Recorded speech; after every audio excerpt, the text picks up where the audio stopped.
Bienvenidos a una nueva edición, a un nuevo capítulo del podcast de jardinería y paisajismo. Yo soy Claudio y estoy aquí para compartir todo lo que sé y lo que voy aprendiendo del mundo de las plantas y de la jardinería para que puedas tener tu jardín más lindo cada día.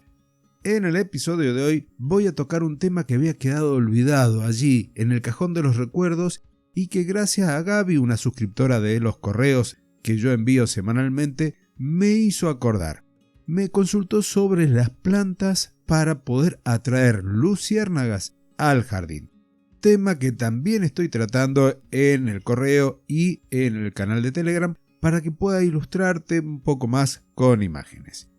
Y antes de comenzar a desarrollar el tema, te recuerdo a nuestro patrocinador estrella, a esa tienda de jardinería online que es la número 1 en España y que te lleva a tu domicilio lo que compres siempre y cuando, por supuesto, vivas en España. Se trata de personalgardenshopper.es, te dejaré la dirección en las notas del episodio y para que puedas trabajar tu jardín de forma orgánica, también podrás encontrar, que te va a venir muy bien por lo que vamos a hablar hoy, composteras para tu hogar. También podrás encontrar para poder criar tus propias lombrices californianas y de esta forma tener tus lombricompuestos y llevarle los nutrientes y microorganismos a esos suelos y a esas plantas para que crezcan sanas y fuertes. Comenzando ahora sí ya con el tema de este episodio sobre los jardines para las luciérnagas, quiero comentarte que realmente desconocía bastante de este particular insecto. En realidad hay más de 2000 especies y desconocía bastante porque tampoco le había prestado mucha atención, ya que había quedado, como te decía, en el cajón de los recuerdos, porque hace más de 25 años que en mi ciudad no se ven.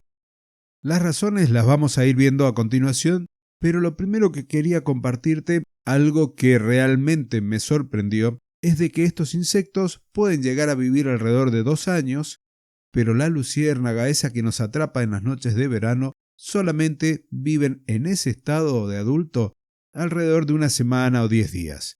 Pero durante 2 años las tenemos quizás en nuestros jardines si tenemos suerte. Algo que me llamó la atención es que pasa un periodo larval de más de un año y durante todo ese periodo está en el suelo y es un insecto sumamente beneficioso para el resto de las plantas. Y te digo esto porque se alimenta de babosas, de caracoles, de gusanos, y mientras está en esta fase larval les inyecta un líquido que va a hacer que se adormezcan y después se alimentará de ellos. Por lo tanto, nos permite tener dentro de cierto equilibrio a las babosas, caracoles y gusanos. Pero para que esto ocurra, debemos tener ciertas prácticas de nuestros jardines, prácticas de manejo, incorporar algunos elementos e incluso podemos elegir algunas plantas de floración nocturna como en las que vimos en el episodio 220 de los Moon Garden. Y así como te digo que hay una planta para cada lugar de nuestro jardín y que esa planta la podemos encontrar a partir de la investigación, del conocimiento, cuando queremos pensar en un jardín como el de los colibríes que hemos visto en varias oportunidades, como para las mariposas o las abejas, lo mismo ocurre cuando pensamos un jardín para las luciérnagas. Lo que tenemos que hacer es conocer todo el ciclo de vida, cómo nace, cómo crece, de qué se alimenta, el tipo de lugar en el que vive y así tratar de reproducir esas condiciones. Teniendo presente eso, debemos recordar que la mayoría de estos insectos viven en ambientes húmedos, cálidos o templados, que la actividad del insecto adulto es básicamente nocturna, que lo vamos a ver habitualmente en lugares en donde no hay luces artificiales, allí es donde los podemos descubrir, que se observan habitualmente en ambientes naturales, zonas boscosas en donde hay plantas altas, pastos sin cortar. Toda esta información nos sirve, como también que su hábito alimenticio en adultos puede ser que se alimenten de polen, de néctar. Algunas especies directamente en su fase adulta no se alimentan y otros se alimentan de otras especies de luciérnagas, bichito de luz o cucuyos, algunos de los nombres que tienen. Por lo tanto, en el jardín tenemos que ir reproduciendo esas cosas como te dije hace un ratito.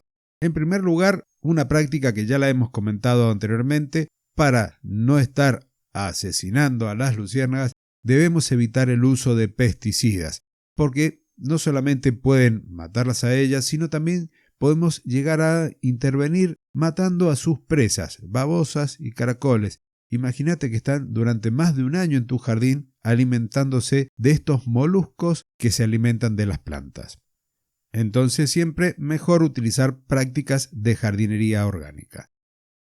Lo siguiente que podemos llegar a tener presente, si le podemos proporcionar una fuente de agua, ya que la mayor parte de su vida en etapa larval, estas van a necesitar de tener un ambiente húmedo para sobrevivir.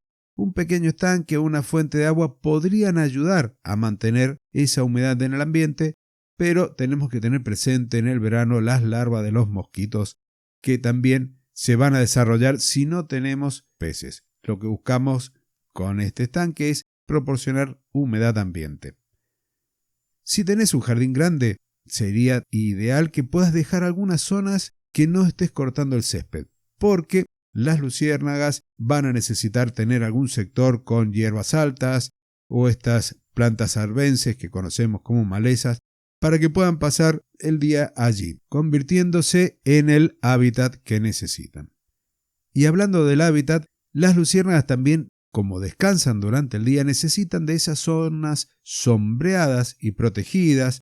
El hecho de que podamos tener en algún sector alguna pila de hojas, troncos caídos y algunas piedras pueden llegar a proporcionar ese escondite que necesitan.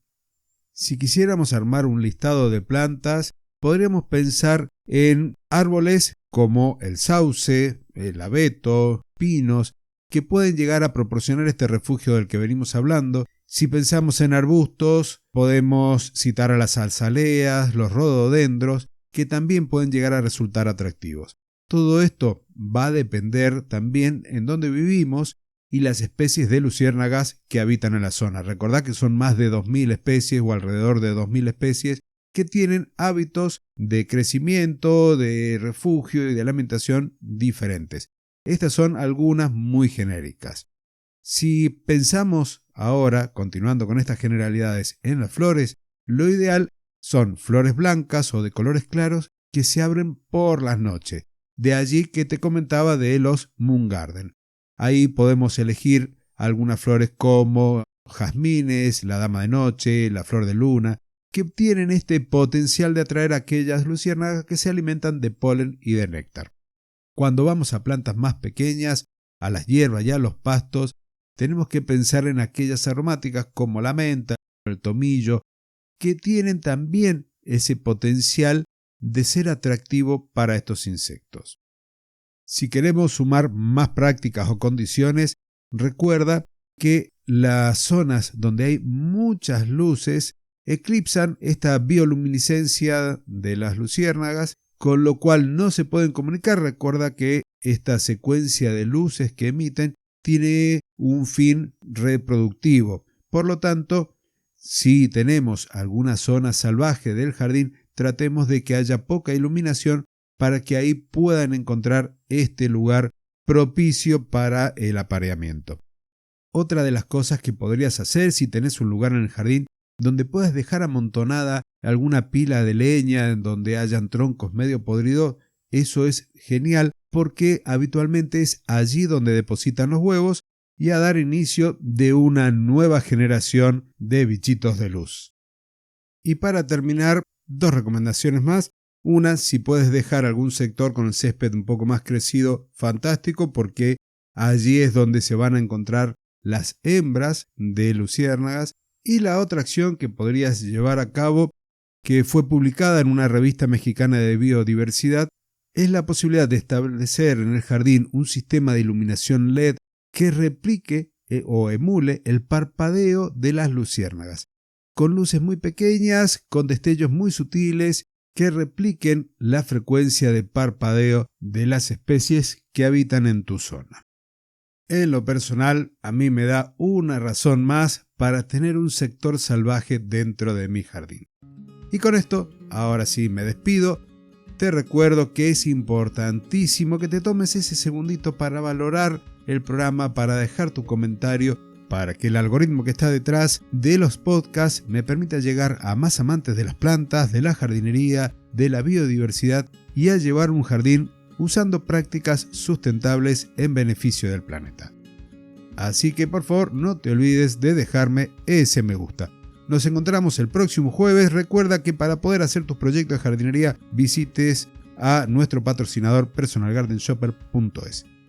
Hasta el próximo jueves y muchísimas gracias.